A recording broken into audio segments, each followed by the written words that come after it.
Hello everyone, good morning. Today is 19th of February and welcome to the newspaper analysis. So guys, in the today's video, we'll take up the entire analysis of the Hindu newspaper. Also, we'll be taking up the good articles if they are there in the Indian Express explained section. You can download the explainer PDF from our Telegram channel. The link for the Telegram channel has been given in the description box. First of all, let's see the overview of the newspaper so that we can understand that which articles will be relevant for our examination. So first of all, in the Indian Express explained section, the first article is talking about the Ahmedabad blasts and after. So a special court has sentenced certain people for the life imprisonment and in the Ahmedabad blast case. So the details of that particular matter has been talked about. However, with respect to the examination, there is nothing substance in this particular article. So please ignore this article. The condition of Vapi Lahiri, okay, who just recently passed away, it has been mentioned, nothing important. Then the below article, a reaction to foreign critique. So it is talking about the recent attitude of the India towards the foreign criticism that has come. So in this direction, there is one more article in the Hindu newspaper also. We will be clubbing both of them together. Then we come to the Hindu newspaper. So this is the page number 1. Then again here 38 awarded a death penalty in Ahmedabad serial blast case. Okay. So basically Indian Mujahideen had taken the responsibility of the Ahmedabad blast that had happened in 2008. So basically the timeline and the detail, okay, and all these kind of things have been provided. Okay, so you don't need to go too much into the detail into such kind of things. So because with respect to the UPSC, this article is not relevant. Then return assets seized after protest against CA, Supreme Court tells the Uttar Pradesh government. So the UP government came out with a directive that the protesters within the Citizenship Amendment Act protest that were going on, their assets will be seized. Supreme Court says that it's such kind of a thing goes against the spirit of the constitutionalism. It cannot be done. This is something that has happened.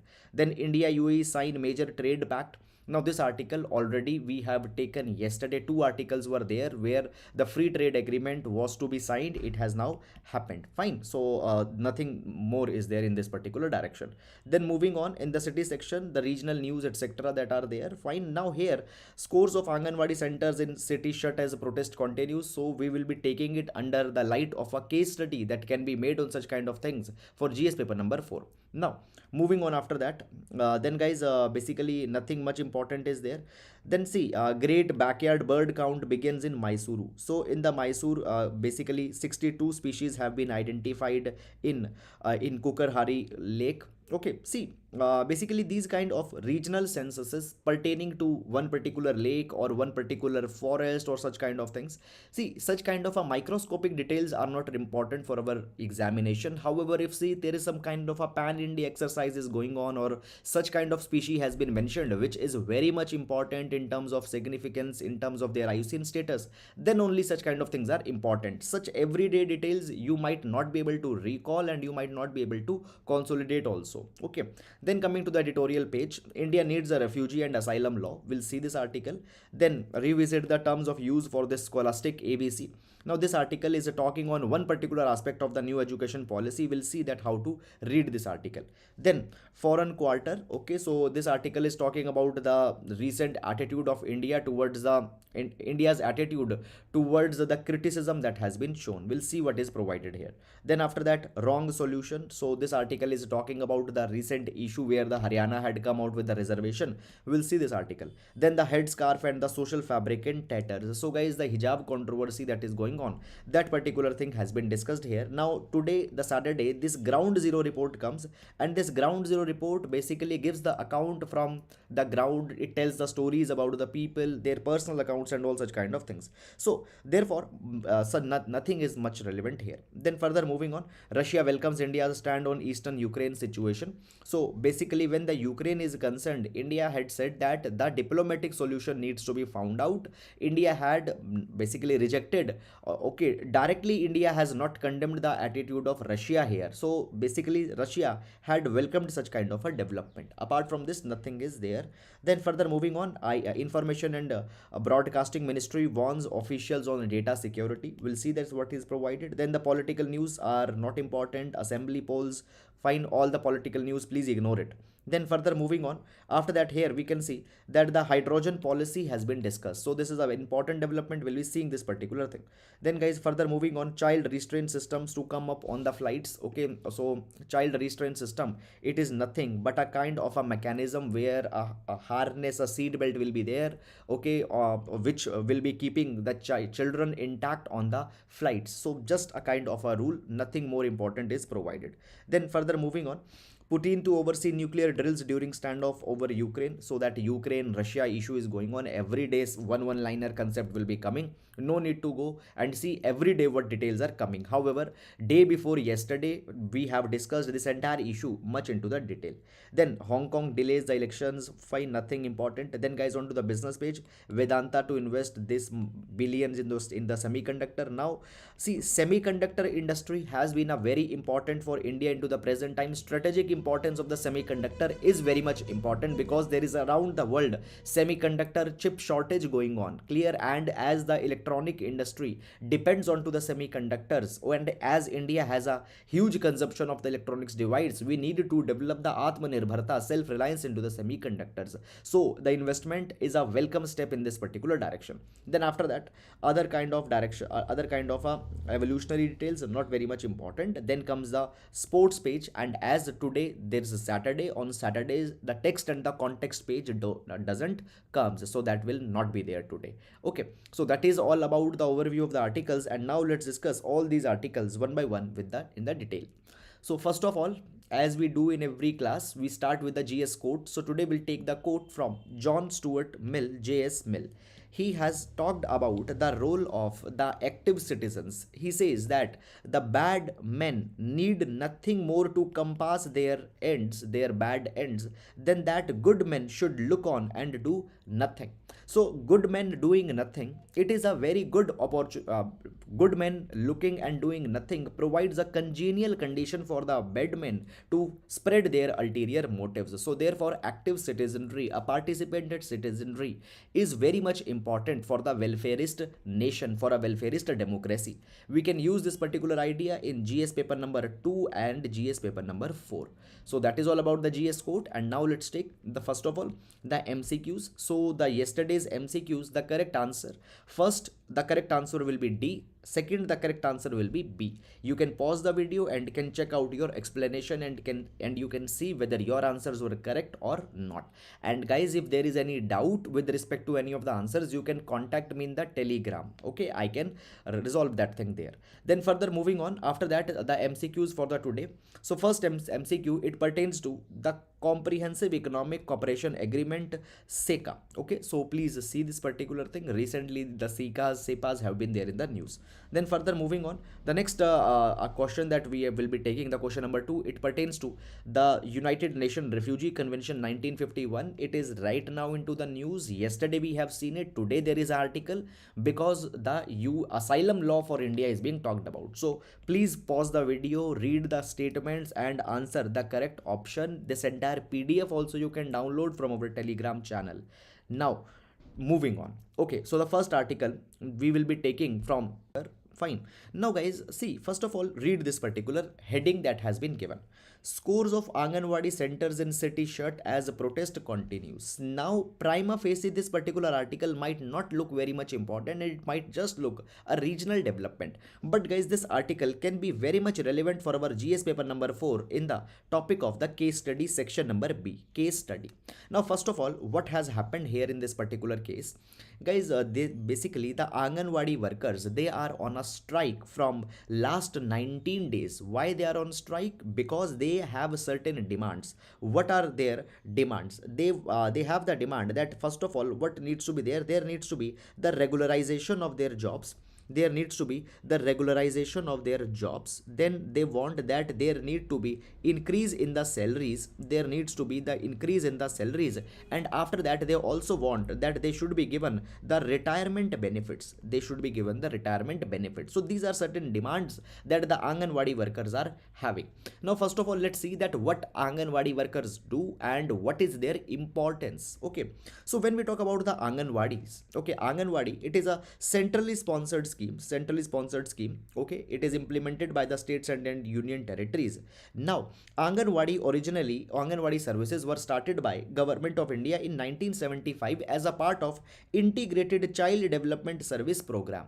So under the Integrated Child Development Service Program, the Anganwadi services are there.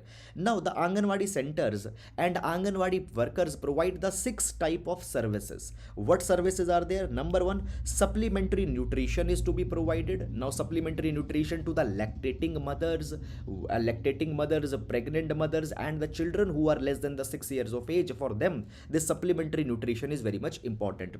Preschool non-formal education. Is it clear? So the foundational years before the age of the 3 years, fine, here the preschool education is to be provided. Then they basically also assist in the immunization. And when we talk about the universal immunization program of India, where the children are provided the vaccines, even right now we are having the mission Indradhanush. Okay, so for the immunization, they help, they aware them, they make them aware, they guide them that where to go for immunization. Then the health checkups are provided. Okay, then the nutrition and health education. Okay, and the referral services are provided. Fine. Now guys, the beneficiaries under the Anganwadi services are identified onto the basis of Aadhaar. So these are the roles. And guys, actually in this particular capacity, I have told you that they now these Anganwadi workers are helping in a particular way also, that actually the dry rations for the pregnant and lactating mother, for the children below the age of 6 years, are also being provided. Clear? Now there was the pandemic that was going on, and within the pandemic even the midday meals were suspended into the school. So in that particular capacity, even that type of dry ration that was to be provided, it was facilitated by the Anganwadi centers and the Anganwadi workers. Now first of all, see the demand that the Anganwadi workers are making. They want that first of all, basically their demands, if you see, number one, they say that their jobs are needed to be regularized. Fine, their salaries are to be hiked, and they are to be given some retirement benefits. Now these demands are not completely unjust or unnecessary. We have promised under the article number 21 of the Indian Constitution not just to right to existence, but the right to dignified existence, and dignified existence cannot be provided if the dignified wages for the work will not be provided. So the demands are not completely unjust, though there might be some fiscal capacity of the state, the fiscal capacity of the limitation of the government, but the demands are not completely unjust. Now as for past 90 days these workers are onto the strike, how it is impacting the people? Fine, the people, they are not able to get their dry ration. People are not able to get their dry ration. Even the residents, they are providing this particular thing, that the Anganwadi workers had helped them a lot into the times of pandemic. For example, a person here says that he says that 5-month-old twins, they got their dry ration from the center last month. Now they are not getting. They had provided that the Anganwadi workers had helped them getting vaccines for free. They guide them. Okay, they say that basically in such kind of a way, the Anganwadi workers also have advised them that where they can get the injections, and all those kind of things are being provided. Now what kind of case study could be there? So a case study can be prepared on this particular topic, where you might be, let's say you might be the DM of a particular district, where basically the Anganwadi workers have went on a strike. They are raising their demands, but the legislators, they are not budging. Okay, let's say legislators are not budging, and there is a kind of a standoff that is going on. There is a strike, and on to the other hand, the poor people are suffering. So in this capacity, you as the DM, how will be pivoting this particular situation? What you will be doing, that basically both the sides come to a kind of a resolution, or how you will make sure that though Anganwadi workers are doing their protest, which is their fundamental right, at that same time the citizens are not getting suffered. This is the government's decision, that what government will do. You might not have much of a control there, but the people should not suffer at the ground, because by that particular thing, Amartya Sen provides that it will be the deprivation of the nyay, it will be the deprivation of the justice. So how you will make sure that every side is being given their constitutional right, the poor people are being provided the benefit, how the meaningful protest that they are carrying, it should be continued, how you will be pivoting this particular matter? So on such kind of things, please prepare some kind of a fodder material. Okay, so this is something which this is a way in which it could be important. Now moving to the next article. Okay, so guys, here we have actually clubbed the two articles. One article is from the Hindu newspaper and the other article is from the Indian Express newspaper. So basically this article could be relevant or could be seen under the GS paper number 2, issues related to the diplomacy. Issues related to the diplomacy. Now first of all, before going in this particular article, let's see the background. Okay, so background goes like this that what has happened in the past couple of years, the Ministry of External Affairs, the government of India has become very thin skinned. They have become very thin skinned whenever any particular another government or any NGO or any kind of an organization is criticizing the government. Okay, what happened? The government comes very heavily. Now there are certain instances that had happened. Now guys, what is the latest instance? The latest instance is that the Singapore's prime ministers, while he was addressing their legislature, he was talking that how the clean politics needs to be there and how the corruption, if it is coming into the politics, it is needed to be weeded out.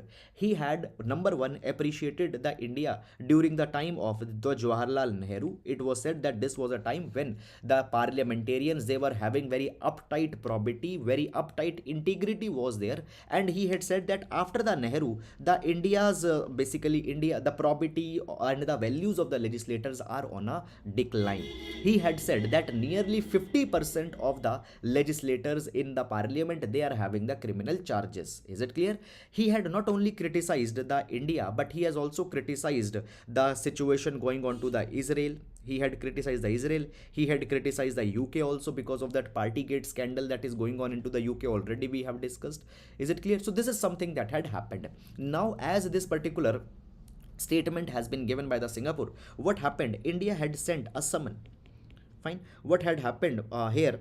Basically, we find this particular thing. Fine. That the Ministry of External Affairs had summoned the Singapore High Commissioner, okay, because of the speech that has been given. Now, this is not the first instance that we have summoned the High Commissioner, but guys, earlier also the same kind of thing has happened. For example, just few days back, we have actually sent the notice to the South Korea. Why? Because there was the Hyundai of Pakistan, which had said that we are in support of the solidarity day. Okay, so basically they had said that the Kashmir, that basically the status that was changed for the Kashmir by the India, they say that they Pakistan's Hyundai stand against that particular thing, and on that particular thing we have reached to the South Korea also, and we have expressed our displeasure onto such kind of things. Now the Indian Express article has provided that how into the past many a times India had actually expressed their discontent whenever any foreign country, any foreign dignitary or any organization has criticized India. For example, in 2020, when the Canada's prime minister had supported the farmer movement going on in India, at that point of time, the Ministry of External Affairs spokesperson had provided that all these are the ill-informed comment. Okay, so this particular thing was criticized. Then guys, after that, the Rihanna, okay, and the Greta Thunberg, okay, Rihanna, the pop singer, and Greta Thunberg, a teenager activist, when they supported the farmers, then also it was said that it is a motivated campaign. Okay, it is a propaganda. Then there was basically a group of MPs from the UK, Australia, Canada. Okay, they also supported the farmers movement that was going on, and this particular thing was also called as that it is nothing but a kind of an interference into the India's own matters. And into this particular thing, many other instances are also there. Guys, it has been said that in 2013 also, the UPA government responded with an outrage with respect to the treatment that was given to the diplomat of India. Now, I don't believe this thing is now this particular thing was something where India's official, okay, who actually enjoyed the diplomatic immunity, he was given some kind of a treatment that was an issue, okay, which was criticized by India, and I believe that it should have been criticized. before that, it has been said that the Indira Gandhi had also routinely blamed that there is a foreign hand which is responsible for the domestic challenges. So this is also a kind of an escapism that has been taken. So now basically one particular issue comes here. Some people will appreciate that, okay, this is fine as we have criticized because these are our internal matters. Some people will say that such kind of thing is not good. India should not show such kind of a heavy handedness when such kind of comments are being made. So both of the opinions are there. I'll not say that, okay, one opinion is right, another opinion is wrong. No, you can have your opinion. That is a fine thing. Now here is basically, guys, as these kind of things are coming, we can understand basically this entire phenomena under the two concepts. One is the patriotism and another is the nationalism. Let's understand that the response that is being shown here by the Ministry of External Affairs, it is patriotism or it is nationalism. So basically, first of all, we can take the statement made by the Sidney J. Harris. So what Sidney J. Harris says? Sidney J. Harris says that the difference between the patriotism and nationalism is that patriot is proud of his country for what it does. Okay, so what your country does, what is your culture, what is your national ethos, what is the diversity, a patriot is proud of that particular thing, that okay, what is there. Then the nationalist, Sidney J. Harris says that the nationalist is proud of his country no matter what it does. No matter what it does, even if there is a problem, even if there is some issue, a nationalist will be proud even of that particular thing. According to Sidney J. Harris, the first attitude, that is the attitude of patriotism, it creates a feeling of responsibility towards your nation. A feeling of responsibility comes that, okay, if there is some problem, I have to rectify that and I have to make my nation more great. However, the second feeling, that is the feeling of nationalism, leads to the blind arrogance and leads to war. Is it clear? And into the past, whenever the wars have happened, they have not happened because of patriotism, they have happened because of nationalism. So this is what Sidney J. Harris says. Further, the difference between the patriotism and nationalism, we can see. What is nationalism? Nationalism is identification with one's own nation and support for its interest, even to the exclusion or detriment or the against the interest of the other nations. However, patriotism is a feeling of love, devotion towards one's country. Fine, as well as here there is a love for the people who share the same sentiment. Okay, so the patriotism is actually more inclusive. Nationalism is aggressive in nature, patriotism is more passive in the nature. Is it clear or not? So this is something that has been there, and I believe that being a civil servant, you should be driven more by the patriotism and not by the nationalism, because patriotism is more encompassing concept where there is a possibility that you can further strive to achieve more and more excellence. Now there is one particular thing, that if such kind of comments are being made, then a kind of a basically, rather than being reactive, fine, see this particular thing, rather than being reactive, we need to be more proactive. What is the how we need to be more proactive? We need to identify such kind of a challenges and we need to address them, so that second time such kind of things should not be made. So we need to be proactive rather than reactive, because such kind of things will further be denting the India's image onto the international platform. Moreover, there are certain things that you need to understand, that see, basically it has been said that actually we are having half of the members into the parliament are having the criminal charges. So such kind of thing is actually not wrong also. According to the Association of Democratic Reforms, ADR, it has been provided that the 43% of the members into the Lok Sabha, they are facing the criminal charges. Okay, so it is a fact, it is not a wrong thing. You can find this particular details from the affidavits that have been filed by the members. Moreover, it has been said, moreover, basically the comment that have been made, in which the Singapore's prime minister, he accepted this particular thing, that many of the cases could be motivated by political rivalry. So this particular thing has also been accepted. Is it clear? So guys, this is something that has been there, that basically we need to adopt more of a diplomacy which is actually going in line with the national ethos, and we should not be driven by the brand of diplomacy that has been taken by China again and again. This is something which have been given into these articles. Is it clear? You might agree it, you might disagree with it, but this is just a viewpoint that is there, and knowing the viewpoint is something that you should be knowing. Okay, now moving to the next article. Now, this particular article, wrong solution. This particular article, guys, it is about with respect to the issue that is going in the Haryana.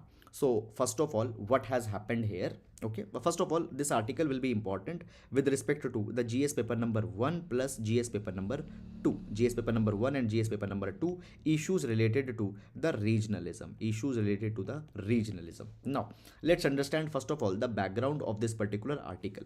So, we have seen multiple number of times that the Haryana had come out with a law where they have provided that the 75% of the seats they are to be reserved in the private sector. 75% of the seats or 75% of the jobs, 75% of the jobs into the private sector are to be reserved for the domiciled people, for the Haryana people only, and the salaries where 30% where the 30,000 rupees are being paid, there 75% of the jobs are to be reserved. Now this law was passed by the Haryana. Second development that had happened here is that the Punjab and Haryana High Court put a stay on this particular development. They say that there will be a stay. Now the third development that happened here is that the Supreme Court came out and Supreme Court say that the stay that has been imposed by Punjab and Haryana High Court, that stay is arbitrary. Why that stay is arbitrary? Because the Supreme Court says that there needs to be manifest illegality. Illegality needs to be very much clear. If the illegality is not very much clear, then you need to come out with the due justification that why the law is being suspended. If their justification is not there, if very clear illegality is not there, then the laws passed by the legislature will be believed to be constitutional. They will be believed to be valid.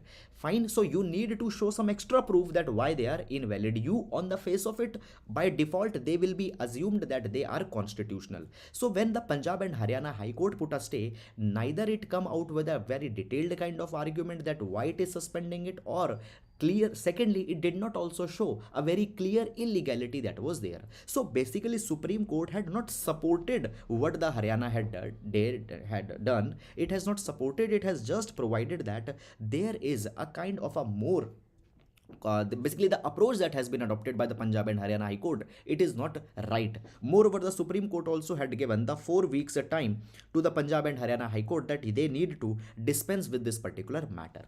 So guys, as this particular issue is going on, what are the challenges that are coming? The first hurdle that will be coming is that basically this particular law is putting a constitutional bar on the, basically a discrimination is there. Fine. Now, first of all, when we talk about the constitution allows that the government can prescribe a residential criteria for employment, but whether it can be done for private sector, it is not very clear, because government can put a bar but only into the public sector employment. Then second thing that is coming here, from an individual point of view, it might hamper the freedom of movement of an individual. A right to reside in any part of the country will get impacted, because many times you are residing for the employment, so the right to reside might get impacted. Then the next thing that has been provided, that beyond the question of legality, fine, there is also a problem that what had happened. See, we are failing to address one thing, that actually why people are moving from one part to the another part of the country. It is because of the regional imbalance that had come. One region is less developed, other region is more developed. So this regional imbalance is needed to be countered with bringing more balanced development throughout the country. This is something that we need to do upon. It will be the long-term solution that is there. However, apart from this, I will be suggesting one more thing also in this particular direction. And what I will be going to suggest is that basically the politicians also need to basically need to understand that how the politics of nativism is sometime bad. How basically when this domicile condition is being imposed, a feeling of us versus them is being created, and this feeling of us versus them in the long term will be dividing the nation. A kind of an unrest will be coming, okay, and it might bring the force of might become the force of division. So these are all such kind of things that have been there. I hope you have understood it, and now we'll move to the next article. India needs a refugee and asylum law. Now this particular article will be important for GS paper number 2. Okay, now first of all, understand guys what is the background that is going on in this particular direction. First of all, yesterday we have seen that there is an yesterday we have seen the asylum issue was there into the newspaper. Why? Because the a member of the National Human Rights Commission, okay, a member of the NHRC has suggested that India need to update their asylum policy. Up till now, India is not actually having an asylum policy. A draft policy was suggested many years back, though it was not adopted. So number one, we need to adopt it, and secondly, we also to update it. So this is something that has been there. Second issue that is coming guys is that actually a private members bill has been raised in the Lok Sabha, and this private member bill is also talking that we need to come out with the asylum law, because as of now we are not having any asylum law in the India. Now, understanding this particular article in little bit more detail. Now guys, first of all, when we talk about the problem of refugees, okay, today the international migrants, the refugees, the asylum seekers, their number is increasing because of the instability that is coming in the world. I have already told you that because of the military coups that are happening, even we have taken one article also where the African Union had expressed the concern that in Africa in last 2 years, 2020 to 2022, what had happened is basically the successful coups, fine, six of them had happened and three unsuccessful have happened. So coups are actually increasing. Recently in the Burkina Faso, the coup was there. In the Myanmar, the coup was there. So as the instability is coming in the countries, people want the minorities, they are running because they then be persecuted. So today, giving the security to these asylum seekers, today giving the securities to these refugees have become a humanitarian concern around the world. Even this particular year 2021, there was a question on such kind of lines even in ethics paper. Clear? Oh, and yes, this therefore this particular entire article will also be important for GS paper number 4 ethics. Now, first of all guys, when we talk about the matters with respect to the refugees, there is the conventions related to the status of refugees, that is the 1951 United Nation Convention on Refugees, United Nation Convention on Refugees. There is the 1961 protocol of this 1951 policy also. Now India has not accepted or ratified this 1951 United Nation Convention on Refugees, nor India had adopted this 1967 protocol. So we are the non-signatories. Now guys, when we talk about these particular United Nations Convention on Refugees, within that there is one very important principle of non-refoulement. What is this principle of non-refoulement? It means that if a person has come from one country to another country because in the home country he was facing a fear of persecution, then he should not be sent back to his home country. Why? Because he might then be persecuted there, he might be killed there, he should not be sent back. So this is the principle of non-refoulement. Now, the principle of non-refoulement, some country says that it will be applicable only on those who are the party of this 1951 convention. Some say that no, it is applicable even if you are not a party. Now, let's understand the situation that is going on in India. Now, guys, first of all, the private members bill has been raised into the Lok Sabha. It says that there needs to be a comprehensive criteria for recognizing the asylum seekers and refugees, and basically we need to give them specific rights, fine, as they are coming. Now it has been said that actually in the past India has violated the principle of non-refoulement. Why we have violated the principle of non-refoulement? Because recently the government has expelled to the Myanmar 2 batches of the Rohingya refugees. Now Rohingya refugees, already they have been provided by the United Nations High Commissioner for Refugees that they are one of the most persecuted minority in the world, and sending them back might put them at a grave risk of persecution in their home country. So India had violated this principle of non-refoulement into the past.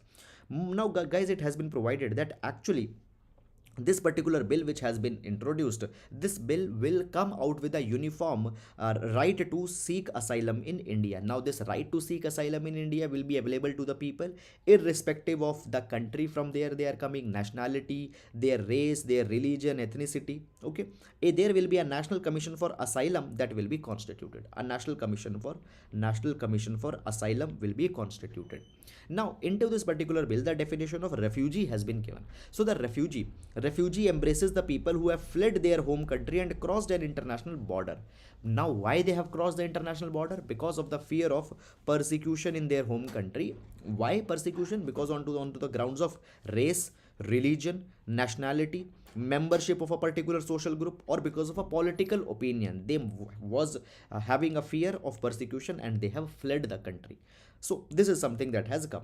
Now into the pill, under the definition of refugee, the people who are fleeing because of poverty, anarchy, environmental disaster, they will not be qualified as refugees. Is it clear? So it has given a quite comprehensive definition of refugees, but the poverty, economic factors and environmental factors have not been considered. Okay, now I have already told you that actually India has not been the signatory of 1951 UN Refugee Convention, but guys, though it has not been the member, but actually we have been very much considerate to the refugee concerns. Okay, and because we are not the member of the UN Refugee Convention, today India's asylum policies and the laws with respect to the refugees, they have a element of ad hocism. There are many of the laws which are dealing with this particular matter. For example, there is the Foreigners Act of 1946, Registration of Foreigners Act 1939, Passports Act, then Extradition Act, and all these acts, they are discussing with the matters of the foreigners, and they treat foreigners as aliens, and in that capacity very less number of rights are given to them.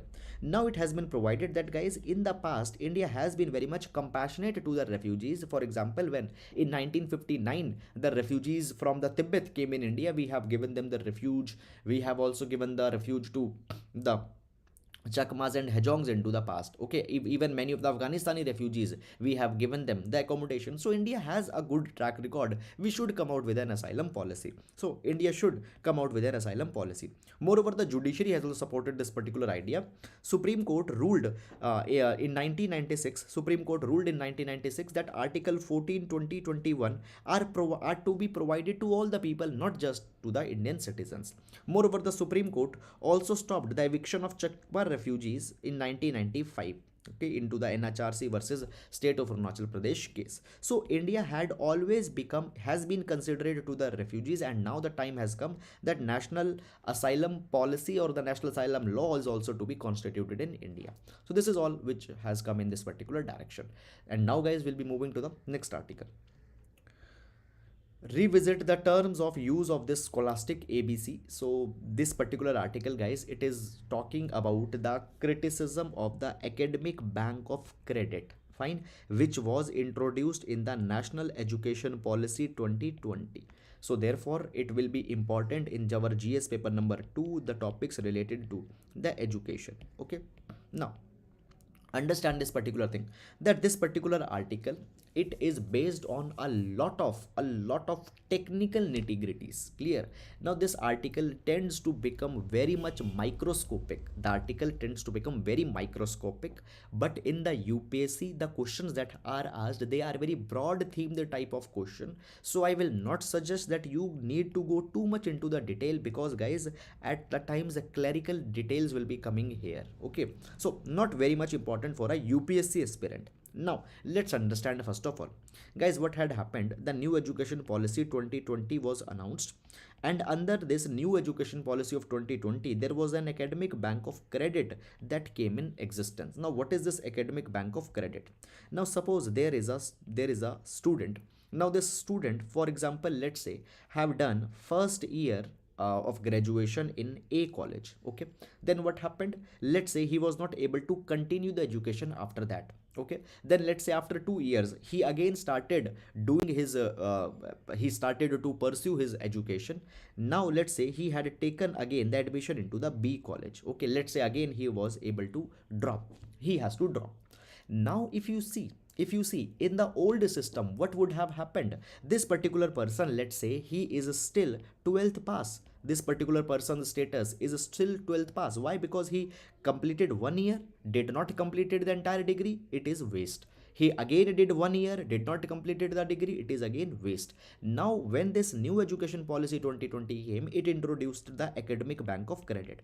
According to this academic bank of credit, what will happen? A particular student can make an account on the ABC portal, and what you can do, when you have completed 1 year of your degree in one college, you can register here, and certain credit will be earned, and these credit will be deposit here into this academic bank of credit. Let's say after that 1 more year you are doing in some another college, B college, then here also certain new credits will be generated which can be stored here. So let's say if there are certain people who are doing their education because of some breaks that are coming, either because of their family background, because of some economic issue that is there, so whenever they will again be resuming, they can do their education in any college, and here you are not required that you have to complete your entire 3 year degree or 4 year degree in one college. Fine, whatever course you are doing in whatever college, you will generate some kind of credit here which will be deposited in your academic bank of credit, and these actually scores can be seen by the employers, and they will provide you the job. All these things are there. Now this is the academic bank of credit that has happened. Clear? Now this particular grades are stored for a period of 5 years. Clear? So this is something that is going on. Now basically the article provides that actually there is a lot of problem that will also be coming in this particular issue. Now for example, the article says that when the academic bank of credit is there, what is the idea is this: let's suppose there is a student, he has enrolled into the college A. Student has enrolled into the college A. He wants to do some course. Let's say he wants to do a course in the world history. Now in the college where he is doing his course, there, let's say the course in world history is not there. What he can do, he can enroll in some another college, let's say college B, and in college B he can do this particular world history course. Okay, if he will pass it, then the credit that will be earned from this B college, as well as the degree he is doing in this A college, all these credits will be stored into the academic bank of credit. All these credits will be stored in the academic bank of credits. Now it has been said that into the article, as this academic bank of credit is coming, this academic bank of credit had provided that institute has to allow up to 20% of the supernumerary seats for the student rolling through the ABC scheme and academic bank of credit scheme. Now what does this particular thing means? Now see, as I have given you the example of this B college, this particular student from outside actually came in this B college and enrolled into one particular course. Now understand that actually this B college will also be having some of its own students who are actually also doing this world history course. So how you will manage this particular thing? So basically this academic bank credit scheme that has come, it has provided that college needs to keep 20% of the extra seats. Okay, let's say in the world history course there was the 100 seats that were there for their own student, 100 seats that were there for their own students. Apart from this, over this 100%, 20% of extra seats you have to keep, so that here the students coming from outside can be enrolled. Okay, so the seats will be increased. Now this particular article is suggesting that, okay, suppose there are 500 applications that had come, but how many superannuary seats you have kept? 20%. Let's say 100 seats were there, so 20% over the 100 becomes 20 seats you have to keep. How you will basically be deciding that which 20 students will be given the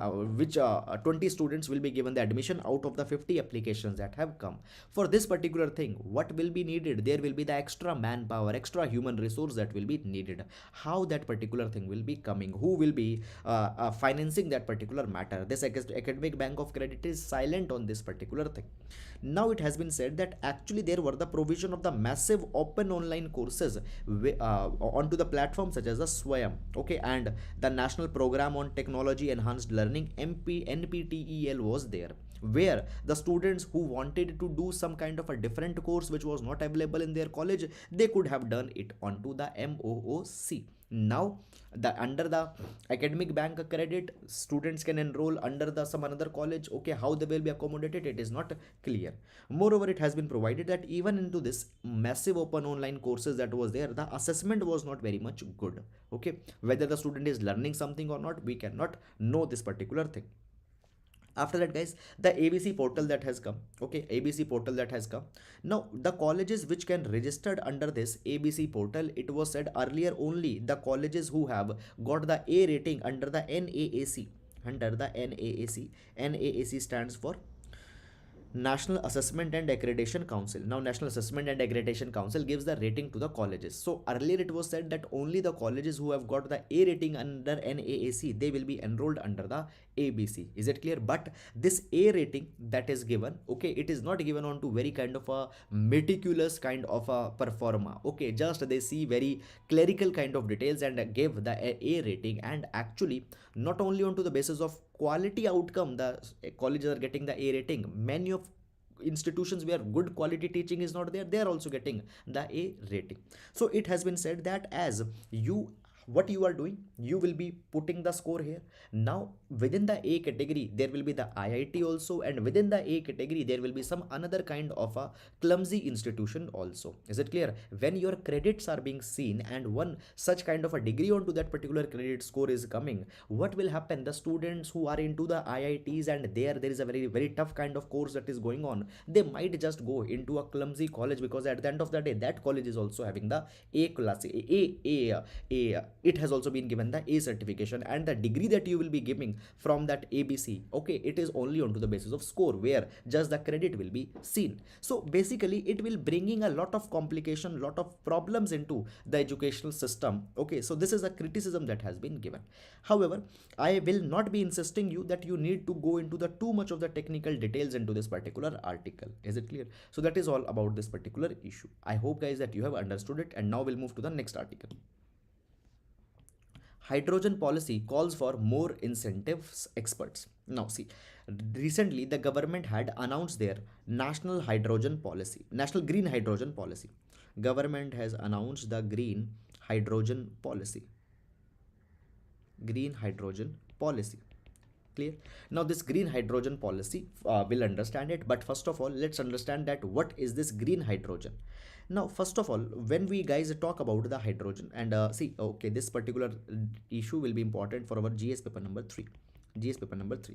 Okay, now, okay, so first of all, when we talk about the hydrogen guys, hydrogen is one of the most abundant element on the earth. Okay, and it could be a cleaner alternative to fuel. Okay, hydrogen cells in the future can power the cars, and through the hydrogen cells we can actually replace the fossil fuel based cars that are there.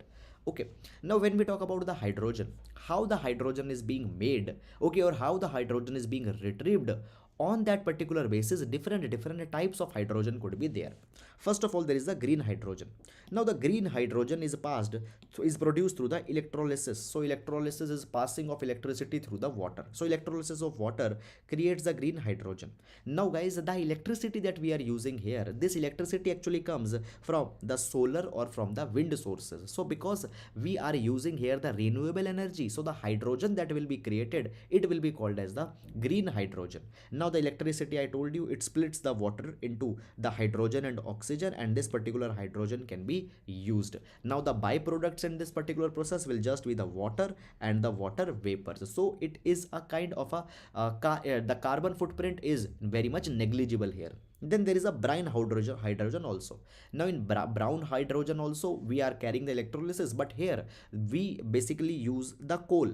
We use the coal and the emissions are released into the air. So it is the brown hydrogen, not very much clean. Then there is gray hydrogen. Now gray hydrogen is being provided, is basically here the hydrogen is being created through the natural gas. Now the associated emissions, they are released into the air, so the gray hydrogen is also not very much clean. Then there is a blue hydrogen. Blue hydrogen, here basically the hydrogen is being produced by using the natural gas, but the emissions are captured and they are stored. Fine. So basically the green hydrogen, okay, here the electrolysis is being carried by the electricity generated by renewable sources, so the carbon footprint is very much less. Now the center has come out with the hydrogen policy. Center had come out with the hydrogen policy. Into this particular hydrogen policy, what are the main provisions? Now first of all, in the past also the government had provided that we want to become the green hydrogen economy, and into this particular capacity it was said that 5 million tons of green hydrogen will be produced by 2030.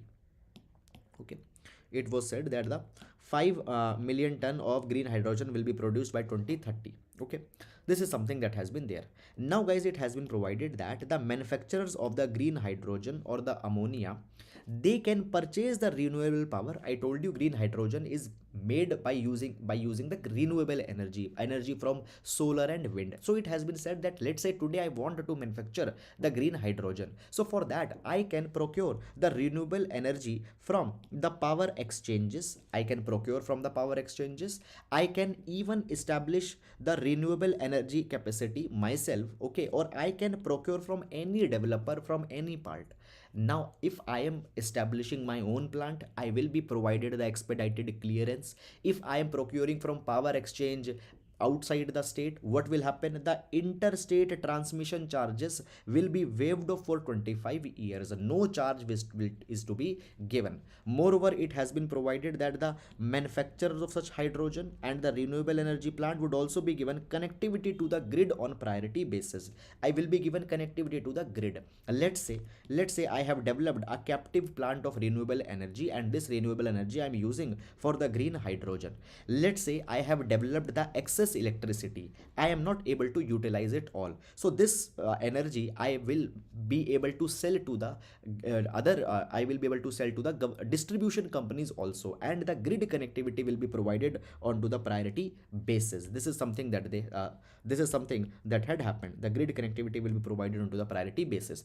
Moreover, it has been provided that the people who are basically making the green hydrogen, they will also be allowed to set up the bunkers near the ports where they can store this green ammonia or green hydrogen for the exports. Okay, so they will also be provided the bunker facilities. So this is something where the government has tried to address, had actually tried to provide the impetus to the green hydrogen industry in India. So this is the green hydrogen policy that has come. That is all guys about this particular article. And now we'll move to the next article.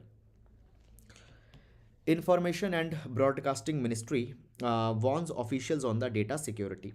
So basically what has happened, it has been provided that the government officials dealing with the sensitive data many a times might be prone to the data breach if they are sharing some kind of a secret information or top secret from the email. So they have been said that the top secrets should not be shared by over the internet through the emails, etc. They should switch off these devices such as digital assistants such as the Amazon Echo, Apple HomePod, okay, Alexa, all such kind of things they have been provided. Moreover, it has also been provided that basically they need to handle that secret information in an encrypted manner. Clear? Why? Because of the internet snooping, because of the data hacks, data breaches that are happening. This is something, this has been given just a general advisory. You don't need to go too much into the detail of such kind of information. So this is something that has come. So guys, this is all about this particular article, and with this we come to an end to the today's newspaper analysis. So guys, that is all about the today. Now we'll be meeting tomorrow. Now we'll be meeting on Monday. Till then, please take care of yourselves. And guys, if you are liking the video, please do hit the like button, please do subscribe, and please do spread the initiative, and also answer the MCQ questions that have been given. So that is all for today. Thank you so much. Take care of yourselves.